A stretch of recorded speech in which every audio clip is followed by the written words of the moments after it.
It's such a pleasure to be gathered here together with you all in the unceded traditional territories of the Coast Salish people. My name is Tim Ennis, and I'm here today to talk to you a little bit about the Comox Valley Conservation Partnership and some of the crazy ideas we've come up with. First of all, the Comox Valley Conservation Partnership is a group that brings together 23 different local streamkeeper groups, ratepayers associations, and other sort of active community groups in one common forum to work proactively with local governments, specifically to advance our agenda of environmental protection and stewardship. We engage with local government in a number of ways. Some examples of those are with the City of Courtenay. We are a development referral agency, so we're looking at environmental concerns that might be moved forward by a development.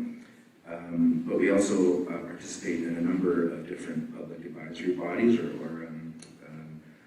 well, for example, the Comox Lake Watershed Advisory Group, or the CBRD's Liquid Waste Management Planning Program, members of the public advisory committee there. And we actively look for opportunities to lend our voices to other local government initiatives that are happening, and that may be, updating an OCP, or, for example, recently the City of Courtenay's Subdivision and Development Services bylaw. All of these things are really essential to the wise use of the environmental resources and water in particular. So we're really focusing in on providing one common voice from our stewardship community into those processes wherever we can. There's so much exciting stuff happening in the Comox Valley along those lines right now, so the time is really right for us to have a very positive impact. City of Courtenay's urban forest strategy and integrated rainwater management plans are on the table as well, and we're very, very happy to be able to participate proactively with the local governments in those things. I think our model as a conservation partnership is fairly unique in BC in that way, and we're quite proud of that. There are at least 6 other conservation partnerships in British Columbia, but to my knowledge, we're the only one that really focuses on that local government piece. So I think it's an innovative model that can be transferable to other communities. And the secret to our success really can be summed up in 2 words: partnerships and relationships. So today I'm just going to briefly illustrate power that stewardship groups can have in working collaboratively with local governments and other partners by illustrating what I think is quite a unique project that is really as much about reconciliation as it is about restoration. So if any of you have been through the Comox Valley and driven over the 17th Street Bridge, you may have seen this particular property. What I hear most in our community about this particular piece of land is, when are they going to do something about that place? This is a former industrial sawmill site that's been sitting vacant for well over 10 years.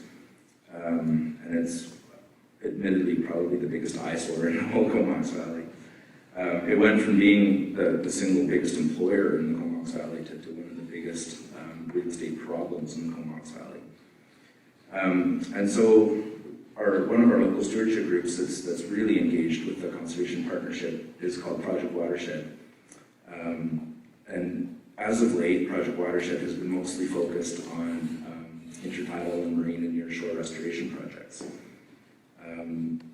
And through the leadership of Project Watershed, they've established an estuary working group and also a draft Comox Estuary Management Plan. The management plan identified the site as being one of the top priority areas for restoration in the Comox Valley. However, the prospects of acquiring and restoring 10 acres of industrial steel and concrete is somewhat daunting. But the only way you're going to get anything done on a project of that scale, again, is through partnerships and relationships. And Project Watershed knew that and is making steps to bring partners together in a positive way to solve this particular problem. Project Watershed's approach was to have a memorandum of understanding in place with the Comox First Nation. So anytime Project Watershed does anything, they first consult with the First Nation and understand their perspective. And that was the case with this project as well. So when Project Watershed went to Comox First Nation and said, hey, what do you think about this crazy idea to purchase and restore this property? Would you support that? The response from Comox was, I think, maybe a little bit stronger than expected. It was essentially that they felt that, yes, absolutely, this property had to be protected and restored, and that KFN had to be the owner of it.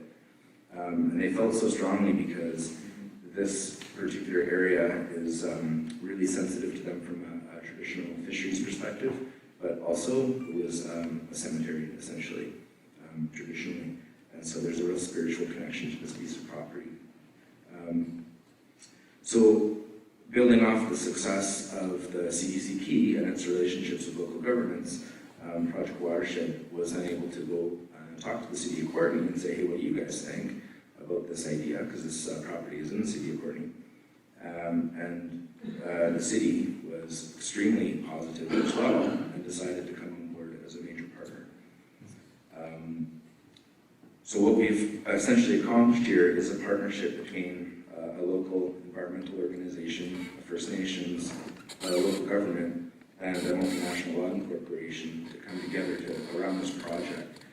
So we've essentially made it a project that you can't really say no to. It's just got all the right people on board. And so as we're in the middle of our fundraising program to acquire the property, we're enjoying a lot of success with that from big players and small in the local community.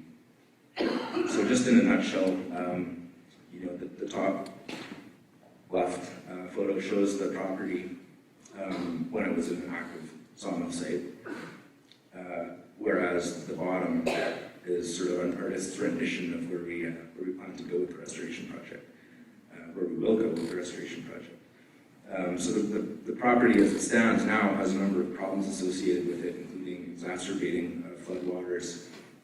It's a salmon sink, essentially, for populations of fish trying to migrate up and downstream past the property. And there's a risk of incompatible development as it sits on the market for sale. However, our restoration vision has a number of benefits associated with it, including, from the eco-asset perspective, the potential to absorb and attenuate floodwaters. I think that's one of the main drivers for why the City of Courtenay is so on board. But of course, not just enhancing salmon, but reducing salmon mortality is really important. But the reconciliation piece is really the key one. It's reaching across the river and in partnership with the local government, the First Nation, and environmental stewardship groups, and a logging company that's really kind of making waves, if you will. As daunting as the project seems, we know that it can be done, and we don't need to look very far. For an example, it's great to see Shannon Anderson in the room here somewhere. This is a project I was also involved with in the city of Pringle River, where we restored 3 sawmill sites, all in the estuary. That's sort of a bit of a before and after photo from that project. So again, I guess the take-home message here is that a restoration is possible, even though sometimes it looks daunting.